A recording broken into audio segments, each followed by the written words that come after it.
बच्चों, सामाजिक विज्ञान की क्लास में आपका स्वागत है। आज हम आपको पढ़ाने जा रहे हैं 19वीं शताब्दी यानी आधुनिक युग से पहले का अभी पढ़ाया था। अब आधुनिक युग में 1815 से 1914 का समय पढ़िए। 19वीं सदी में दुनिया तेज़ी से बदलने लगी। आर्थिक, राजनीतिक, सामाजिक, सांस्कृतिक और तकनीकी कारकों ने पूरे के पूरे समाजों की काया पलट कर दी और विदेश संबंधों को नए ढर्रे में ढाल दिया। अर्थशास्त्रियों ने अंतर्राष्ट्रीय आर्थिक विनिमय में 3 तरह की गतियों या प्रवाहों का उल्लेख किया है। इनमें पहला प्रवाह है व्यापार का, जो 19वीं सदी में मुख्य रूप से वस्तुओं जैसे कपड़ा या गेहूं आदि के व्यापार तक ही सीमित था। दूसरा श्रम का प्रवाह होता है। इसमें लोग काम या रोज़गार की तलाश में एक जगह से दूसरी जगह जाते हैं। और तीसरा प्रवाह पूंजी का होता है, जिसे अल्प या दीर्घ अवधि के लिए दूर दराज के इलाकों में निवेश कर दिया जाता है। तो ये तीनों तरह के प्रवाह एक दूसरे से जुड़े हुए हैं या जुड़े हुए थे और लोगों के जीवन को प्रभावित करते थे।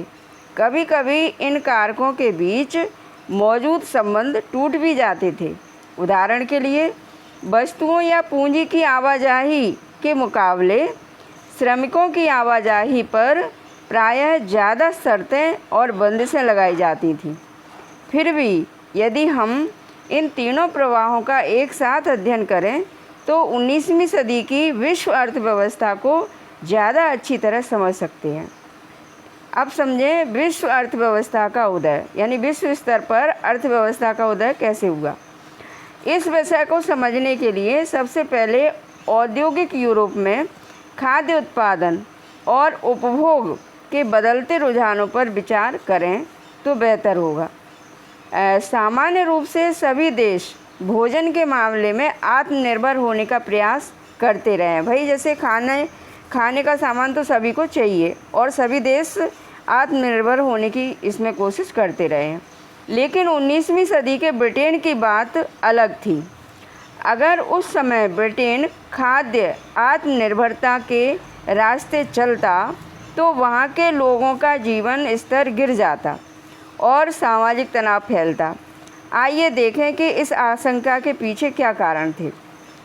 18वीं सदी के आखिरी दशकों में ब्रिटेन की आबादी तेज़ी से बढ़ने लगी। नतीजा देश में भोजन की मांग भी बढ़ी। जैसे जैसे शहर फैले और उद्योग बढ़ने लगे, कृषि उत्पादों की मांग भी बढ़ने लगी। कृषि उत्पाद महंगे होने लगे। मांग बढ़ी तो कृषि उत्पाद महंगे होने लगे। दूसरी तरफ बड़े भूस्वामियों के दबाव में सरकार ने मक्का के आयात पर भी पाबंदी लगा दी थी। जिन कानूनों के सहारे सरकार ने यह पाबंदी लागू की थी उन्हें कॉर्न लॉ कहा जाता था।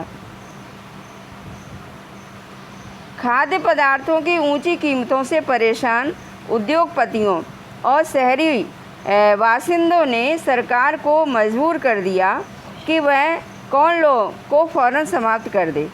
कॉर्न लॉ के निरस्त हो जाने के बाद बहुत कम कीमत पर खाद्य पदार्थों का आयात किया जाने लगा। आयातित खाद्य पदार्थों की लागत यानी इतनी कम थी कि ब्रिटेन में पैदा होने वाले खाद्य पदार्थों से भी कम थी। फलस्वरूप ब्रिटिश किसानों की हालत बिगड़ने लगी, क्योंकि वे आयातित माल की कीमत का मुकाबला नहीं कर सकते थे। बाहर से आने वाला माल सस्ता है और वहीं पे जो पैदा हो रहा है वो महंगा है, तो सस्ता ही माल खरीदा जाएगा। तो किसानों की हालत ख़राब हो गई। विशाल भूभागों पर खेती बंद हो गई। हज़ारों लोग बेरोज़गार हो गए। जब खाद्य पदार्थों की कीमतों में गिरावट आई तो ब्रिटेन में उपभोग का स्तर बढ़ गया। 19वीं सदी के मध्य से ब्रिटेन की औद्योगिक प्रगति काफ़ी तेज़ रही, जिससे लोगों की आय में वृद्धि हुई। इससे लोगों की ज़रूरतें बढ़ीं। खाद्य पदार्थों का और भी ज़्यादा मात्रा में आयात होने लगा।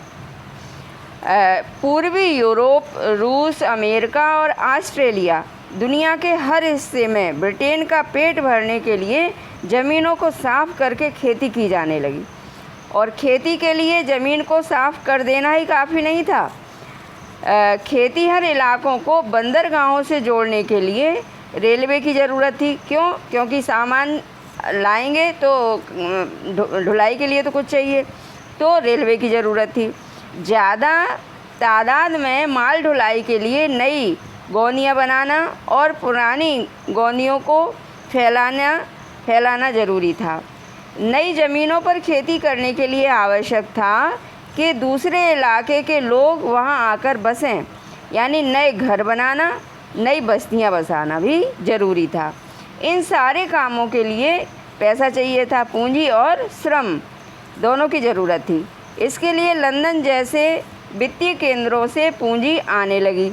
अमेरिका और ऑस्ट्रेलिया जैसे जिन स्थानों पर मज़दूरों की कमी थी, वहाँ लोगों को ले जाकर बसाया जाने लगा, यानी श्रम का प्रवाह होने लगा।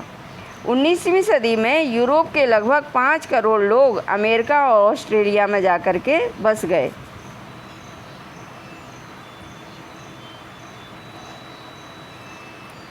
1890 तक एक वैश्विक कृषि अर्थव्यवस्था सामने आ चुकी थी। वैश्विक का मतलब है कि कृषि उत्पाद व्यवसाय में उपयोग होने लगे थे।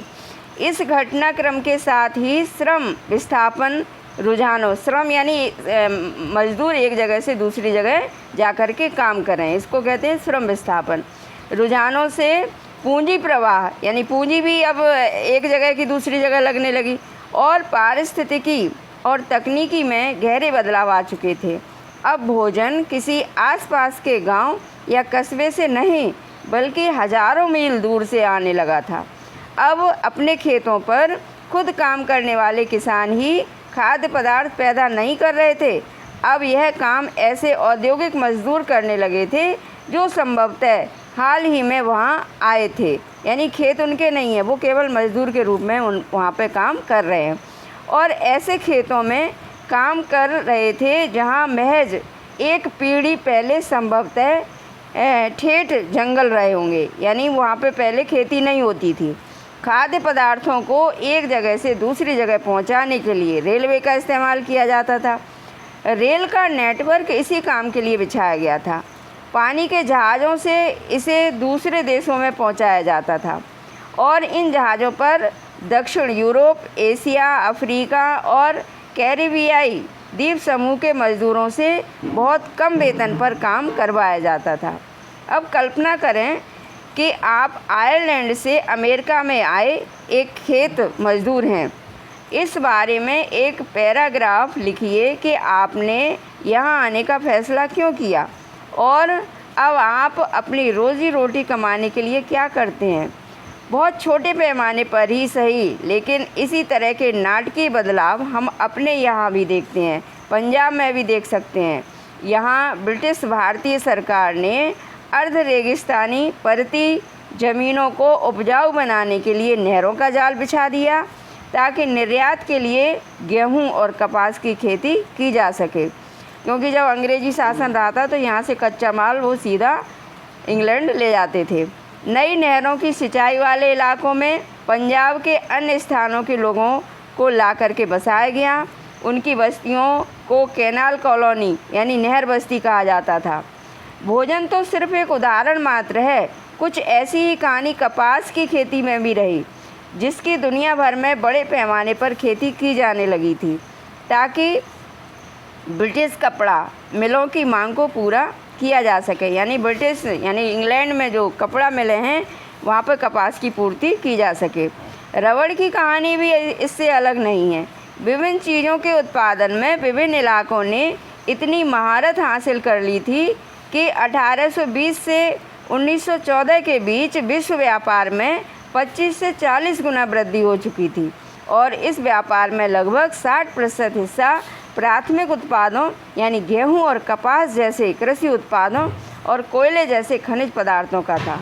धन्यवाद। आज की क्लास यहीं समाप्त।